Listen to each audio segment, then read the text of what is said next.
Hare Krishna, everyone. Welcome back to the daily readings of Srila Prabhupada's books. I'm so happy to be back with you, and I thank you all for your patience with me while I gain my strength until I do the surgeries here in the UK. Who knows how long it will take, but still could be Krishna's arrangement for me to become as strong as possible. And I depend on all of your loving mercy and blessings and well-wishings. And right here in the live studios at Hive, Flat 8, 126 Stade Street in Kent, southeast England. A very nice place, very clear, clean air, fresh. And we're locked down, as most of the world is right now, due to the pandemics.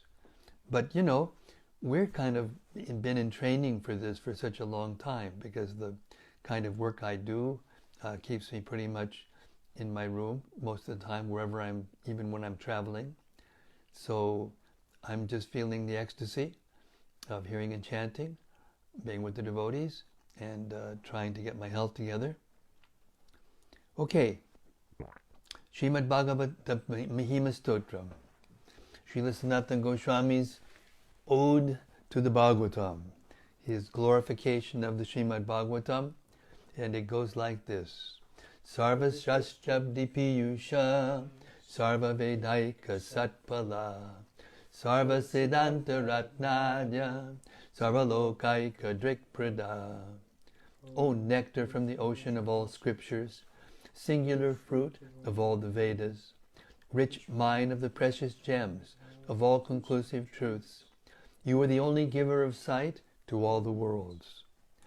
Sarva Bhagavata Prana, Srimad Bhagavata Prabho, Kalidwandoditaditya, Sri Krishna Parivartita. O life air of all the Supreme Lord's devotees, O Master, Srimad Bhagavatam, you are the sun risen in the darkness of Kali. You are the exact image of Sri Krishna. Paramananda Pataya, Prema Varshak Shadayate, Sarvada Sarvasevyaya, Sri Krishnaya Namostume. I bow down to you, who are supremely blissful to read. Your every syllable pours down a flood of prema. You can always be served by everyone. You are Sri Krishna himself. Madeka Bando Matsangin, Madguro Mad Mahadana, Manishtadaga Mad Bhagya, Mad Ananda Namostute. My only friend, my constant companion, my spiritual master, my great wealth, my savior, my good fortune, my source of ecstasy. I bow down to you. Sadhu, sadhu tadayin, atini chochatakara, hanamun chagadachin mam, premna rit kantayospuda. O bestower of saintliness to the unsaintly, O exalter of the most fallen, please never leave me. Always appear in my heart and my voice with pure love. Om Namo Bhagavate Vasudevaya. Om Namo Bhagavate Vasudevaya. Om Namo Bhagavate Vasudevaya. Okay, we've reached Canto 11, Chapter 21, as Krishna continues to pour nectar into the ears of Uddhava. This chapter is entitled Lord Krishna's Explanation of the Vedic Path. We're starting with the summary. There are persons who are unfit for all three of the forms of Karma Yoga, Jnana, and Bhakti. There are persons who are unfit for all three of the forms of yoga, karma, jnana, and bhakti. They are inimical to Lord Krishna, attached to sense gratification, and are dominated by fruitive activities aimed at fulfillment of material desires. This chapter describes their faults in terms of place, time, substance, and beneficiary of actions. For those who are perfect in knowledge and devotion to the Lord, there are no materially good qualities or faults. But for a candidate endeavoring on the platform of karma to achieve cessation of material life, execution of regular and special fruitive duties is good, and the failure to execute such is evil. That which counteracts sinful reaction is also good for him. For one in the path of knowledge, in the pure mode of goodness, and for one on the platform of devotion, the proper actions are, respectively, cultivation of knowledge and practice of devotional service, consisting of hearing, chanting, and so forth.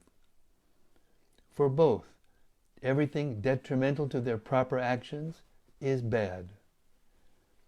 But for persons who are not candidates for transcendental advancement, or who are not perfected souls, namely those who are completely inimical to spiritual life and are devoted exclusively to fruitive work for fulfillment of lusty desires, there are numerous considerations of purity and impurity, and auspiciousness and inauspiciousness. These are to be made in terms of one's body, and the place of activity, the time, the objects utilized, the performer, the mantras chanted, and the particular activity. In actuality, virtue and fault are not absolute, but are relative to one's particular platform of advancement. Remaining fixed in the type of discrimination suitable to one's level of advancement is good, and anything else is bad. This is the basic understanding of virtue and fault. Even among objects belonging to the same category, there are different considerations of their purity or impurity in relation to performance of religious duties, worldly transactions, and the maintenance of one's life. These distinctions are described in various scriptures.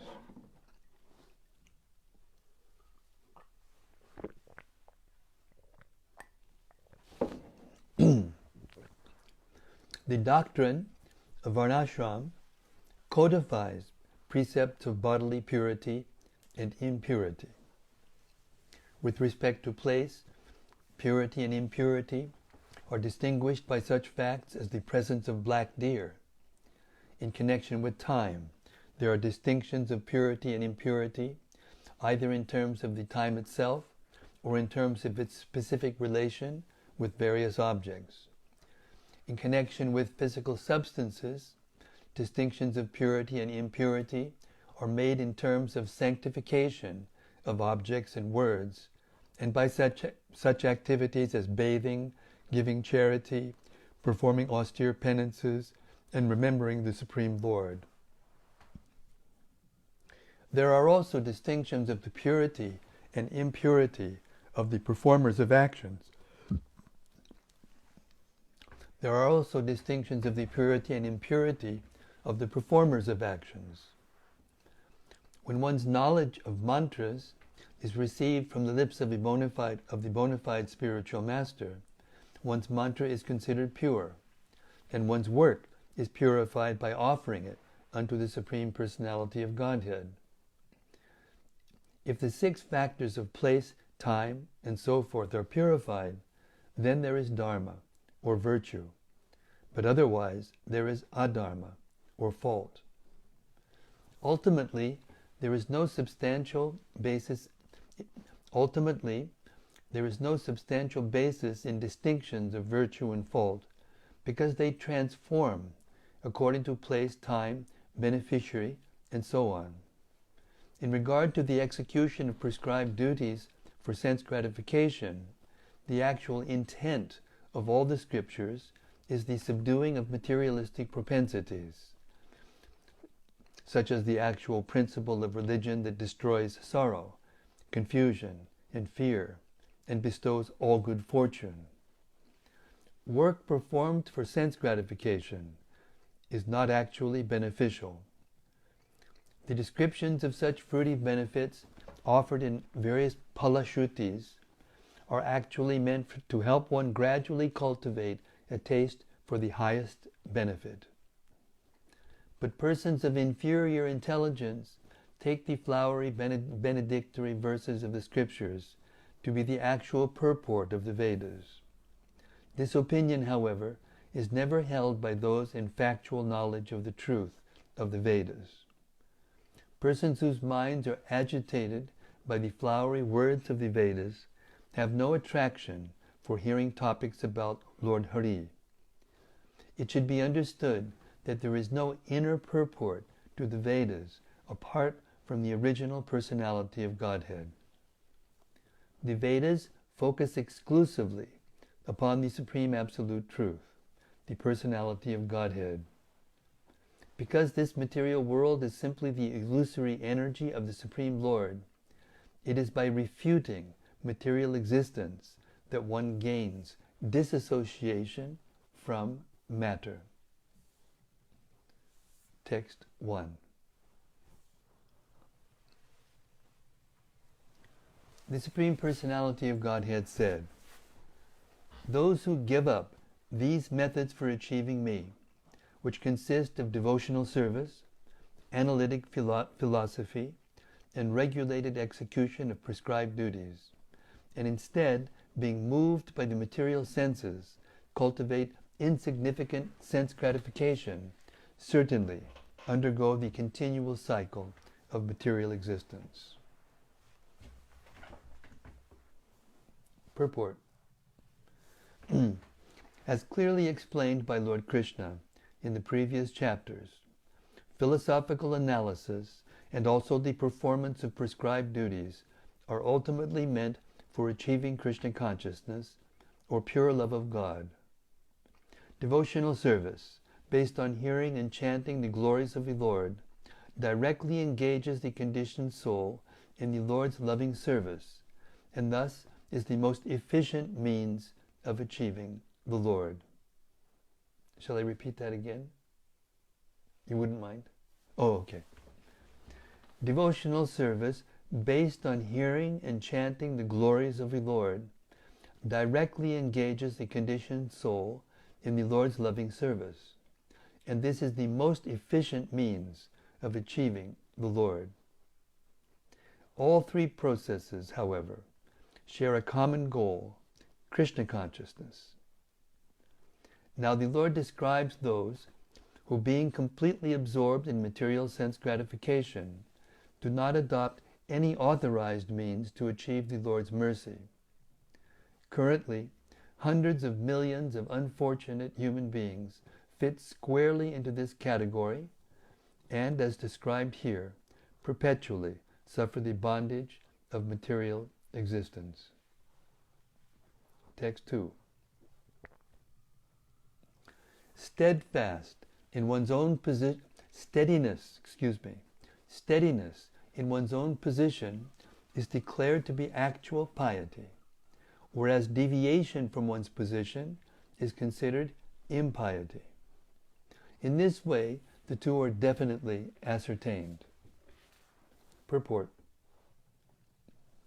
Previously, Lord Krishna explained that the path of spiritual progress begins with working without fruitive desires, advances to the stage of realized spiritual knowledge, and culminates in direct engagement in the devotional service of the Lord. Here the Lord emphasizes that a conditioned soul should not artificially disrupt the natural evolution of his Krishna consciousness by deviating from those duties prescribed by the Lord himself. In the lower stages of human life, one is entangled in false identification with the gross material body and desires to execute material fruitive activities based on society, friendship, and love. When such materialistic activities are offered in sacrifice to the Supreme Lord, one becomes situated in Karma Yoga. By regulated sacrifice, one gradually gives up the gross bodily concept of life and advances to the stage of realization of spiritual knowledge, whereby one understands oneself to be an eternal spirit soul, completely different from the material body and mind. Feeling relief from the pangs of materialism, one becomes very attached to one's spiritual knowledge, and thus one is situated in the stage of Jnana Yoga. As the candidate further advances on the spiritual path, he understands himself to be part and parcel of the Supreme Soul, the personality of Godhead, Lord Krishna. He then sees that his conditional life, as well as his spiritual knowledge, was obtained from the personality of Godhead, who awards the results of all types of activities, both pious and sinful. By directly engaging in the loving service of the Supreme Lord and understanding oneself to be the Lord's eternal servant, one's attachment evolves into pure love of Godhead. Thus one first gives up the lower stages of attachment to the material body, and then subsequently gives up attachment to cultivation of spiritual knowledge. This relieves one of material life. Finally, one recognizes the Lord himself as the resting place of one's eternal love, and fully surrenders to God in full Krishna consciousness. Lord Krishna explains in this verse that one who is still attached to the material body and mind cannot artificially give up the prescribed duties of karma yoga. In the same way, one who is a spiritual neophyte, just beginning to realize the illusion of material life, should not artificially try to think of the Lord's intimate pastimes 24 hours a day, imitating the stage of prema bhakti. Rather, he should cultivate analytic knowledge of the material world, by which one gives up attachment to the material body and mind.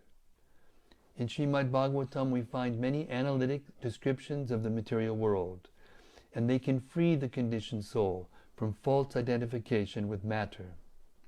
One who has achieved the perfect stage of love of Godhead, however, being freed from all gross and subtle attachments to the material world, may give up the lower stages of karma yoga and jnana yoga and engage directly in the Lord's loving service.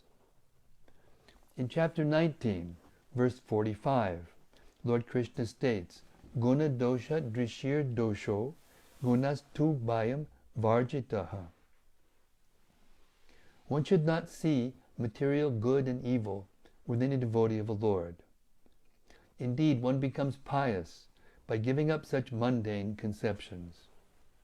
Srila Vishwanath Chakravarti Thakur points out that occasionally a neophyte devotee may be polluted by association with those enthusiastically executing fruitive activities and mental speculation. Such a devotee's religious activities may be affected by mundane tendencies. Similarly, an ordinary person who observes the exalted status of a pure devotee sometimes externally imitates the devotee's activities, considering himself to be on the same exalted platform of pure devotional service. These imperfect practitioners... Okay, I found this on the web for can you be on the same exalted platform of your devotional service. Check it out.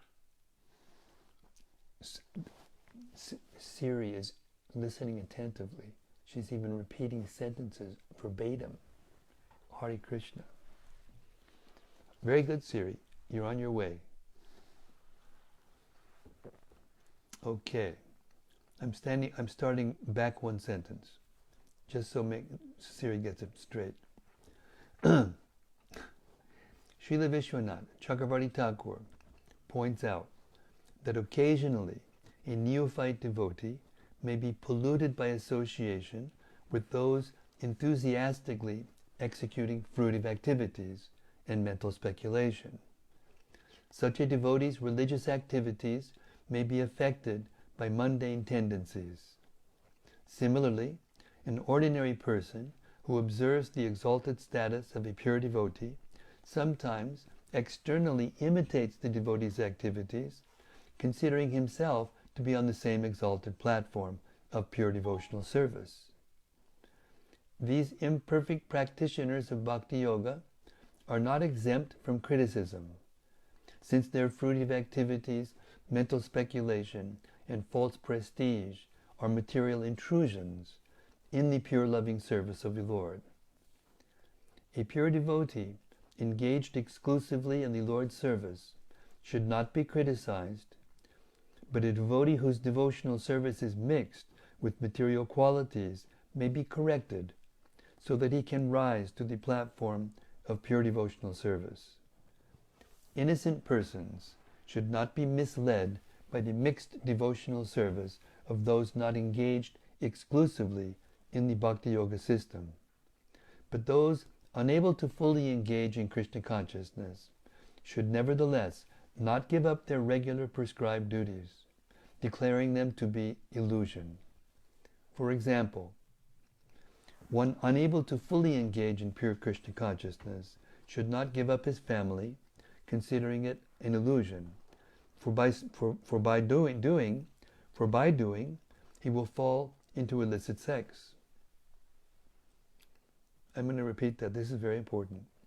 For example, one unable to fully engage in pure Krishna consciousness should not give up his family, considering it an illusion.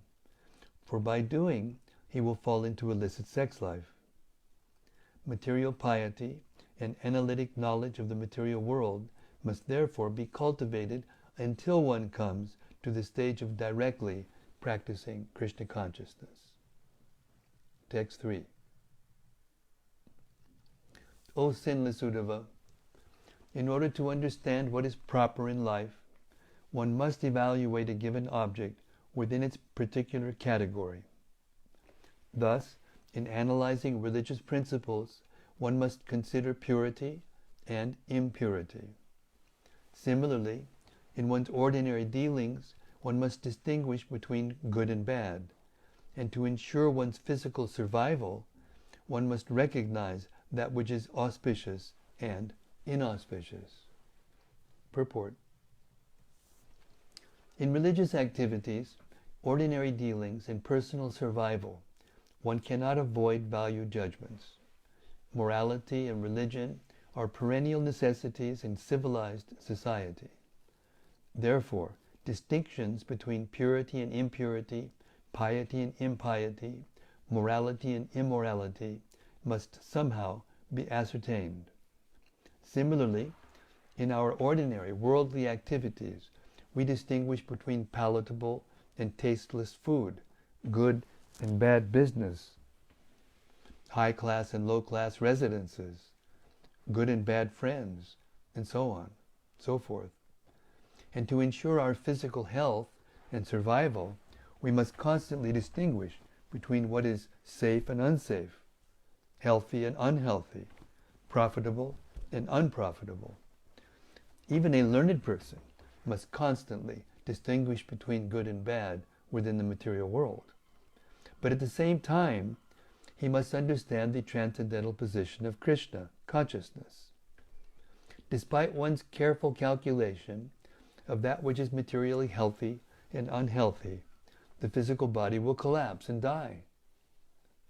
Despite careful scrutiny of the socially favorable and unfavorable, one's entire social milieu will vanish with the passing of time. In the same way, great religions arise and disappear in the course of history. Thus, mere religiosity, social and financial expertise, or physical fitness cannot award the actual perfection of life. There is a transcendental good beyond the relative good of the material world. Any sane person accepts the practical and immediate necessity of material discrimination. Yet one must come ultimately to the transcendental stage of Krishna consciousness, where life is eternal, full of bliss and knowledge. Lord Krishna, in his elaborate teachings to Sri Uddhava, is gradually clarifying the transcendental position of Krishna consciousness beyond the endless variety of material good and evil. Text 4. I have revealed this way of life for those bearing the burden of mundane religious principles. Purport. Ordinary religious principles prescribing innumerable rules, regulations, and prohibitions are undoubtedly a great burden for those bereft of Krishna consciousness. In the first canto of Srimad Bhagavatam, 1.1.11, it is stated, Burini buri karmani shotavyani vibhagashaha. There are countless religious scriptures in the world prescribing countless religious duties. The authorized scriptures are thus spoken by the Lord Himself or His representatives, as stated in this verse.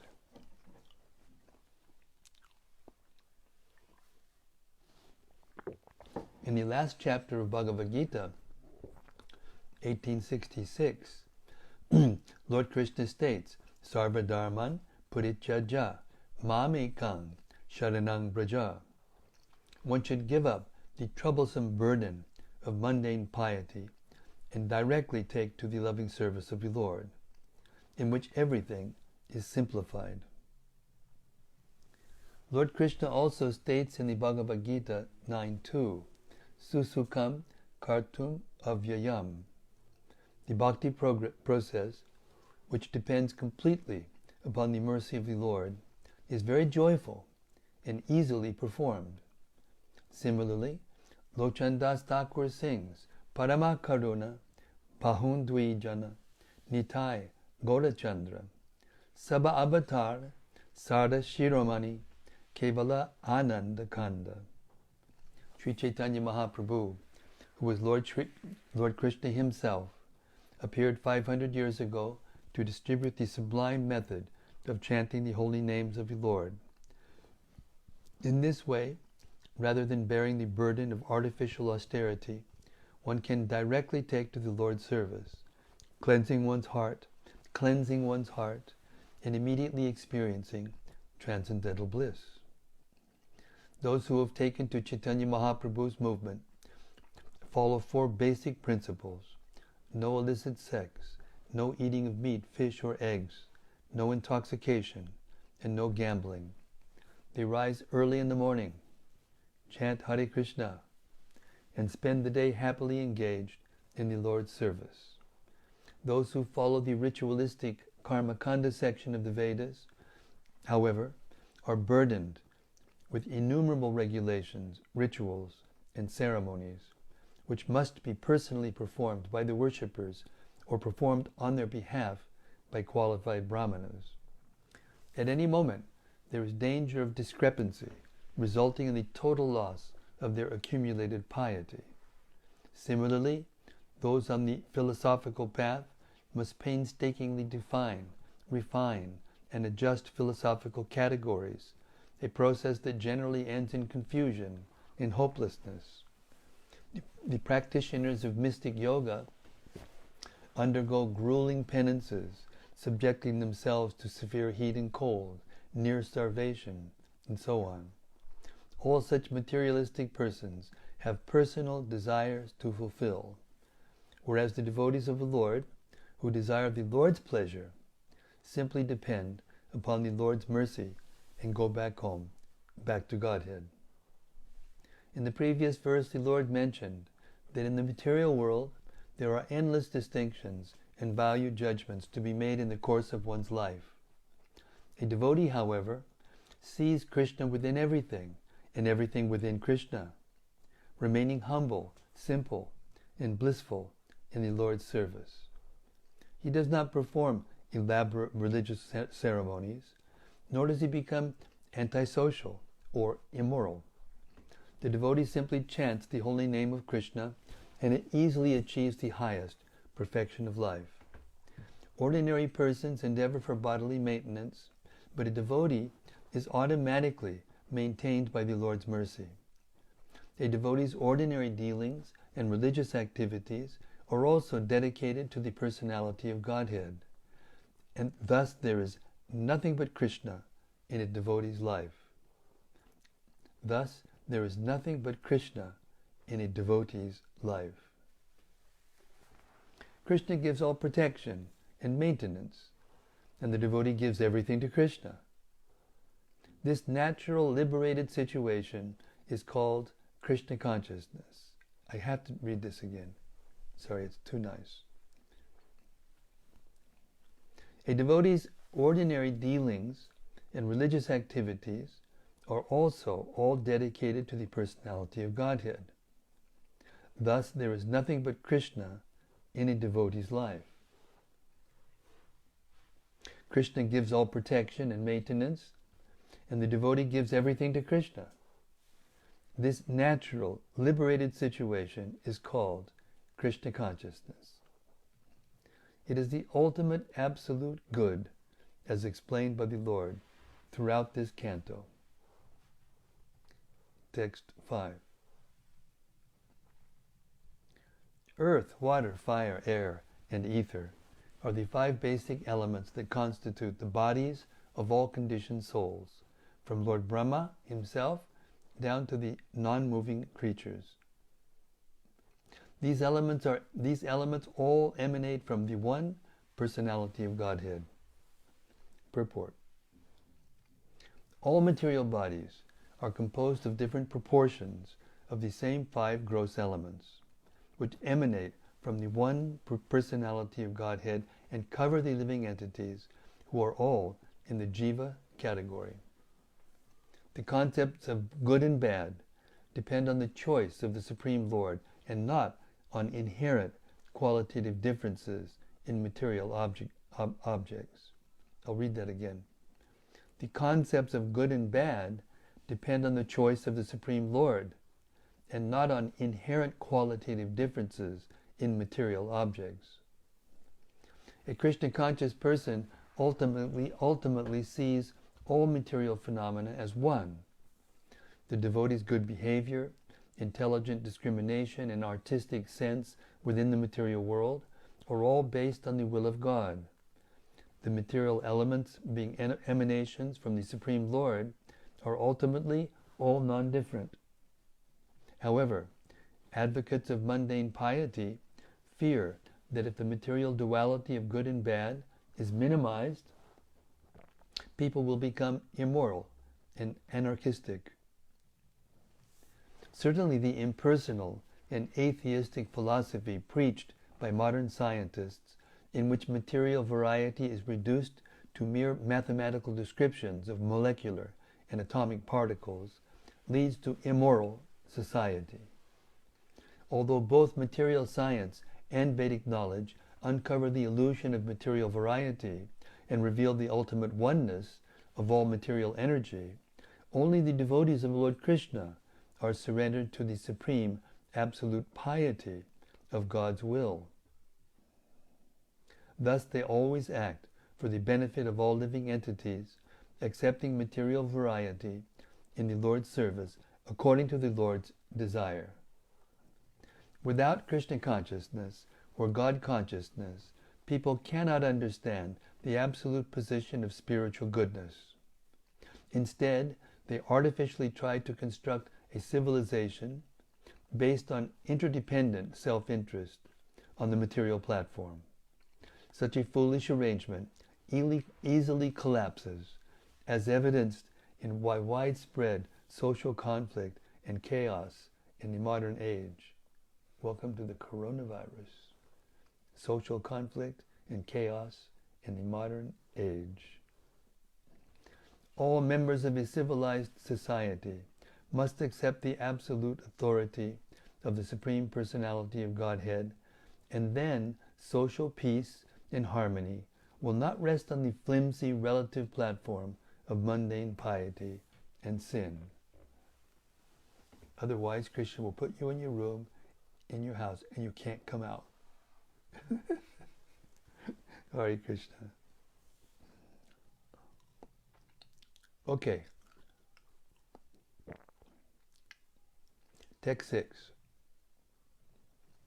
My dear Uddhava, although all material bodies are composed of the same 5 elements and are thus equal, the Vedic literatures conceive of different names and forms in relation to such bodies so that the living entities may achieve their goal in life, their goal of life. Purport. The words Nama Rupani Vishamani refer to the system of Varnashram Dharma, in which members of human society are designated according to 4 social and 4 occupational divisions. Those dedicated to intellectual or religious perfection are called Brahmanas. Those dedicated to political perfection are called Kshatriyas. Those dedicated to financial perfection are called Vaishyas. And those dedicated to eating, sleeping, sex, and honest work are called Shudras. Such propensities arise from the 3 modes of material nature: goodness, passion, and ignorance. Because the pure soul is not materially intellectual, ambitious, because the pure soul is not materially intellectual, ambitious for power, enterprising, or servile. I'll read that again. Such propensities arise from the 3 modes of material nature, goodness, passion, and ignorance, because the pure soul is not materially intellectual, ambitious for power, enterprising, or servile. Rather, the pure soul is always absorbed in loving devotion to the Supreme Lord. If the various propensities of the conditioned soul are not engaged in the Varnashram system, they will certainly be misused, and thus that person will fall down from the standard of human life. The Vedic system is designed by the Lord so that conditioned souls may pursue their individual achievements and at the same time advance toward the ultimate goal of life, Krishna consciousness. Just as a doctor deals with a crazy man by speaking to him sympathetically in terms of his false conception of life, one who understands the Vedic literature engages the living entities according to their illusory identification with the elements of matter. Although all material bodies are composed of the same material elements and are thus qualitatively identical, as described here by the word sameshu, the Vedic social system, varnashram, is created to engage all human beings in Krishna consciousness according to their various degrees of material identification. The absolute good is the Supreme Lord Himself, and that which approaches the Supreme Lord becomes similarly good. Because the sun is the source of heat within this world, an object that approaches the sun becomes hotter and hotter until it merges into fire. In the same way, if we approach the transcendental nature of the personality of Godhead, we automatically become surcharged with absolute goodness. Although this knowledge is the real business of the Vedic literature, mundane piety is enjoined and sin is prohibited so that one can gradually come to the platform of material goodness, whereupon spiritual knowledge becomes visible. And with that we'll stop and ask for reflections, any points that have stuck out in the devotees' minds while they were hearing, or wanting further discussion, or questions, or whatever. Do we have anything yet from out there in cyberspace? Yeah, there's something from Krishna Katha. Oh, Krishna Katha. Okay, from cyberspace we have Krishna Katha Das. Hare Krishna Gurudev, Hare Krishna Krishna Katha Das. He stays next to ISV. He lives in a motorhome with his wife, and they both work, and they don't pay any rent pay little rent because they're living in a motorhome, and they practice Krishna consciousness in the association of Vaisheshika Prabhu and Nirakula, and they're assembled a Vaishnava following, family, congregation.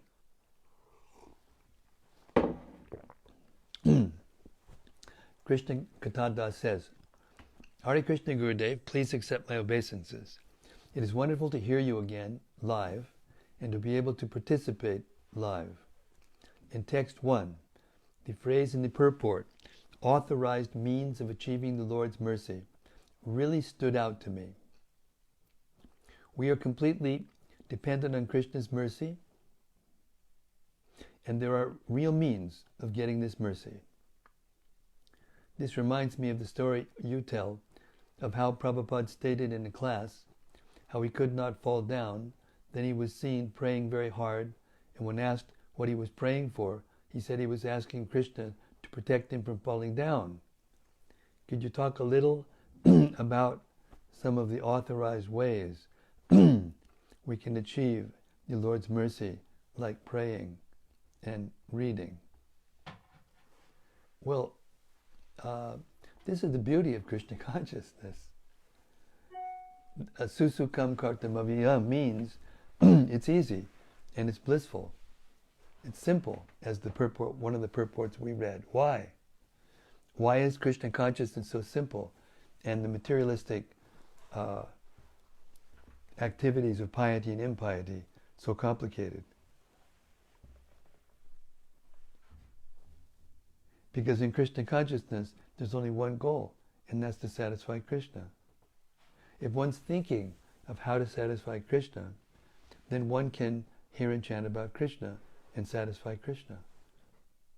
It doesn't require practice.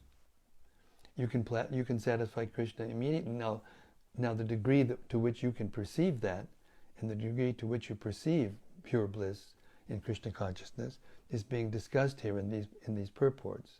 It's not possible for everyone to experience that directly.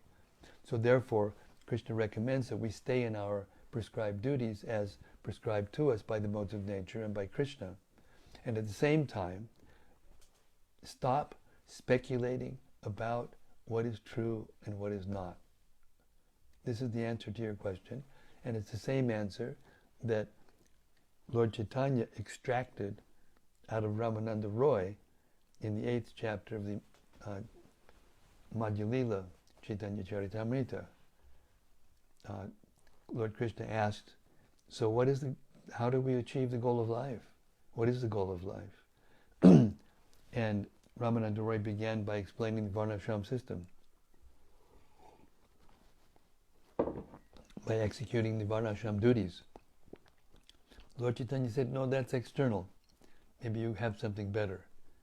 And he said, well, offering the results to Krishna from the Varnashram system. He said, that's okay, but still it's external. Then he went on to explain renunciation in knowledge, and detachment, and all these different phases that here in these purports are also being given one after the other by Krishna to Uddhava. But then, when he said, stay where you are, give up speculating about what is true and not, and seriously and sincerely hear about Krishna from the proper source. That in itself is pure Krishna consciousness, as we heard in one of the purports.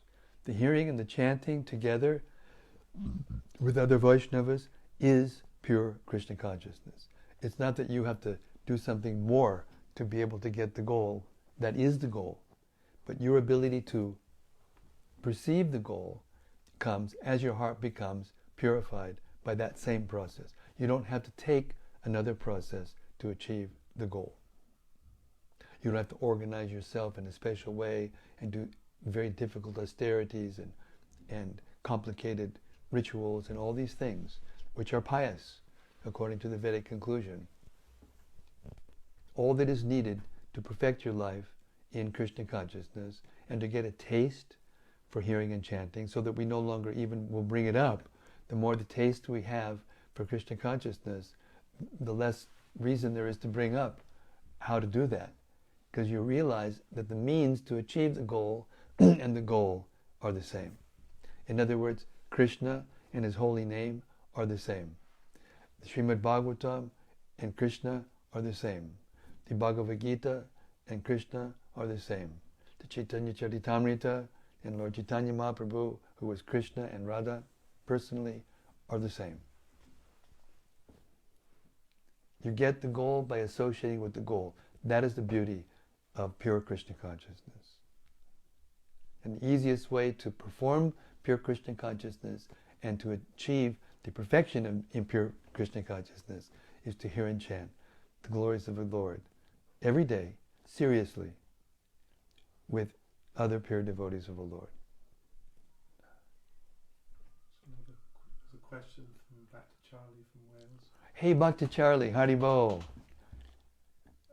Hare Krishna Maharaj, I like how it explained in the first few verses in the purports how a neophyte should first study the material world and cultivate detachment before meditating on his intimate pastimes. Oh.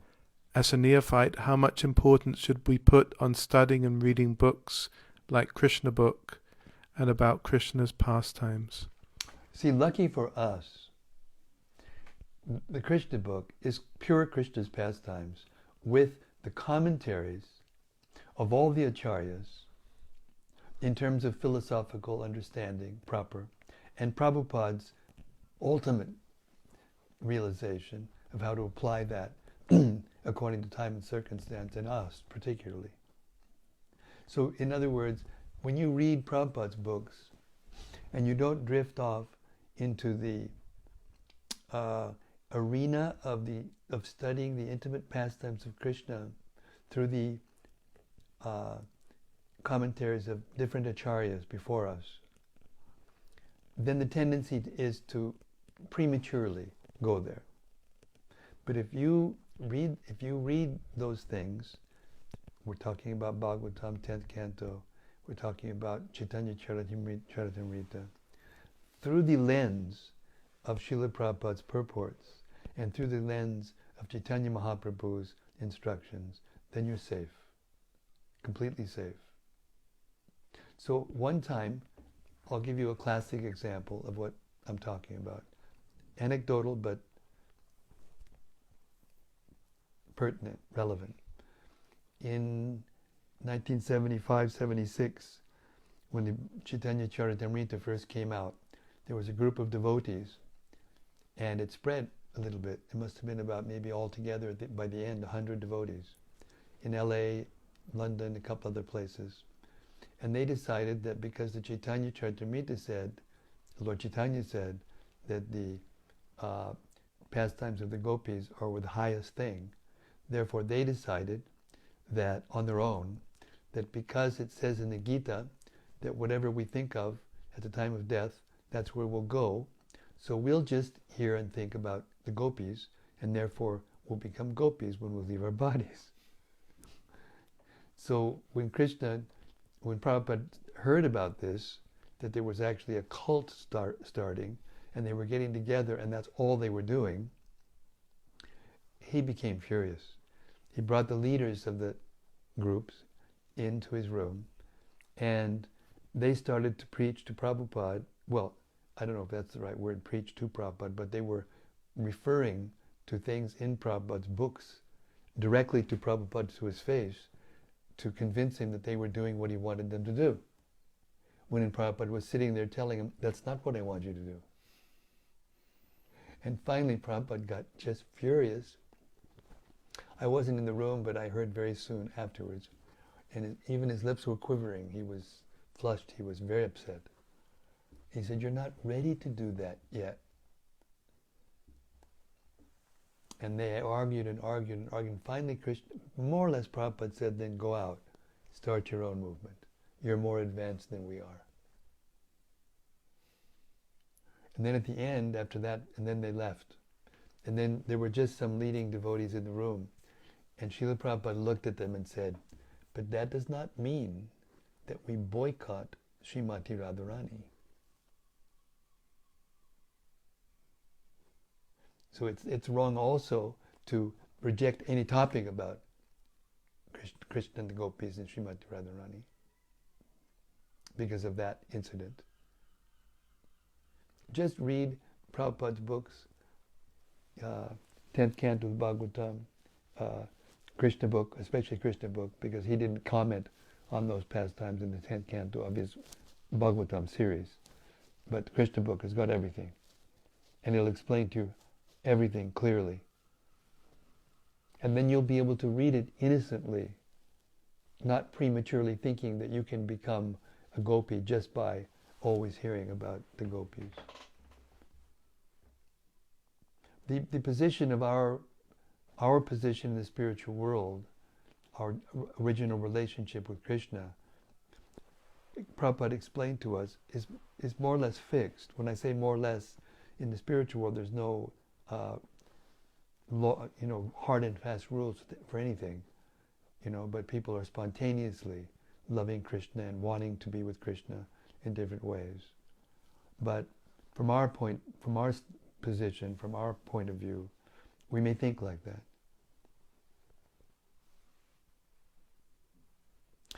Lord Chaitanya had Murari Gupta, Anupam, the brother of Sanatana and Rupa, who were great devotees of Lord Ramachandra.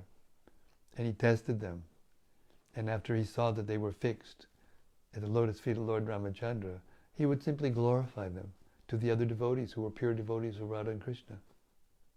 So you don't even have to be a pure devotee of Radha and Krishna to be within the movement of Lord Chaitanya. And not only within the movement of Lord Chaitanya, but be glorified by Lord Chaitanya.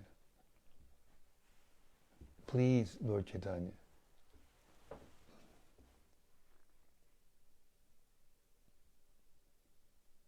In the Briya Bhagavatamrita second part, Gopakumar is told directly by Srimati Radharani to give his mercy to this Brahmana from Mathura who happened to go to Kamakya's temple in Assam and prayed sincerely, even though he was very materialistic.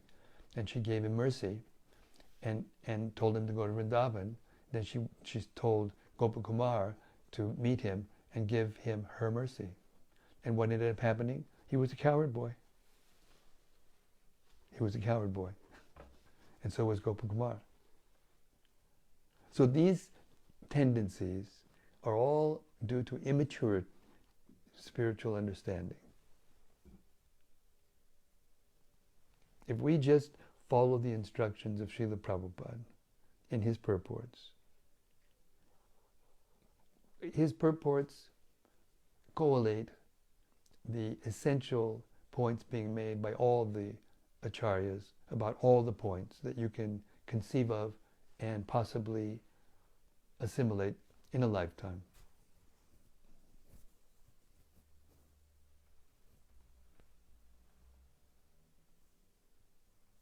Is that okay? It's okay? Something else? There's another question from Lily Blacklock. Lily Blaylock. Blaylock, yeah. Hare Krishna, Lily. Hare Krishna Maharaj, thank you so much for your service to Krishna and Srila Prabhupada. One sentence in particular in the purport of the fourth text caught my heart, so I wanted you to reread it.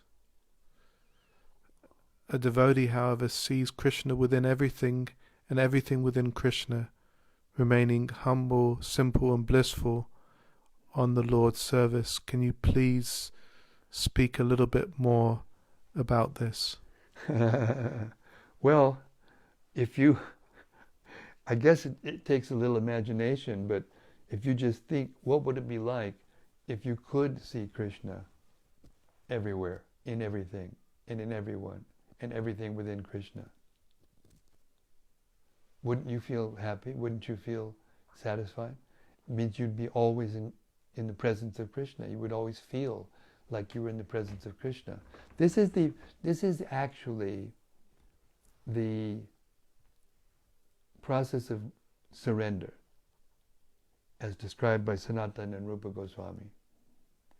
First process, accept those things that are favorable to your Krishna consciousness, and reject those things that are unfavorable to Krishna consciousness. And if you do that sincerely, without deviation, then you will feel Krishna's presence during the day, wherever you go and whatever you do. And concomitant with that feeling is the feeling of being protected. You feel safe. Fear goes away. These are sometimes considered to be the steps of surrender. Surrender is a process. It's not like some religious fanatics think that you just, by emotion, just all one moment you say, yes, I surrender, oh Lord, or Jesus, or whoever, and that's it. From that day on, you're free and you don't have to do anything else. No, the process of surrender is a process. And actually Jesus and all the great teachers, spiritual teachers, what to speak of our previous acharyas in our line, they explain the process of surrender. And these verses and purports that we're reading about are explaining the process of surrender. Then once one feels protected like that, then one begins to want to please Krishna. One wants to not do anything against the will of Krishna. And where was that found in the Bible? Not my, but thy will, O Lord. And the last stage of that surrender is one becomes meek and humble. And what does Jesus say? The meek shall inherit the earth.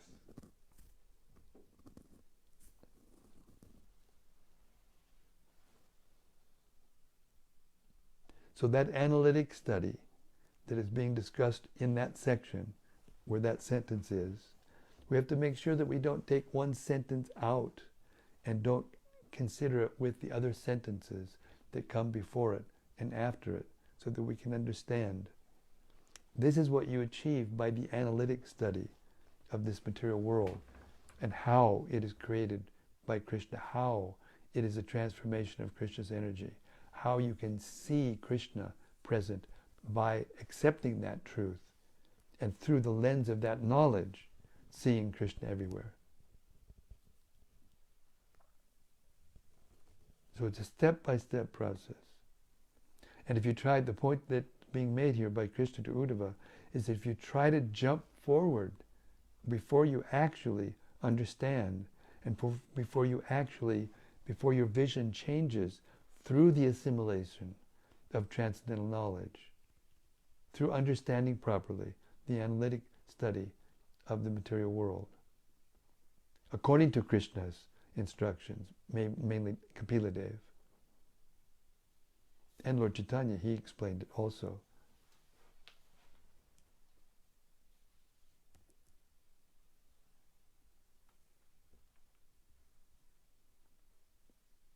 And that's all I've got in my tank for today. It's 8 o'clock. It's, matter of fact, it's almost exactly an hour. We started at 7:05 and it's 8:03. So, thank you so much again, everybody. I'm not going. I don't think I'm going to be able to. I'm not going to need to take rest. I think I'm to the point where my situation is pretty stable in terms of my health, and now I'm just gaining strength before we go under the knife for our surgeries. But so I should be able to be with you every night. Maybe not every night, but vast majority of the evenings, I'll be with you to continue this lovely process of hearing and chanting about Krishna, which is pure devotional service and puts you immediately into pure devotional service, even if you can't perceive it. Hare Krishna. Srimad Bhagavatam ki jai. Gaur Premanandi, Hari Hari Bol. Thank you very much. See you tomorrow night. Same place, same station. Here in the Prince of High's lovely little apartment where we're all hunkered down. And see you tomorrow. Hare Krishna.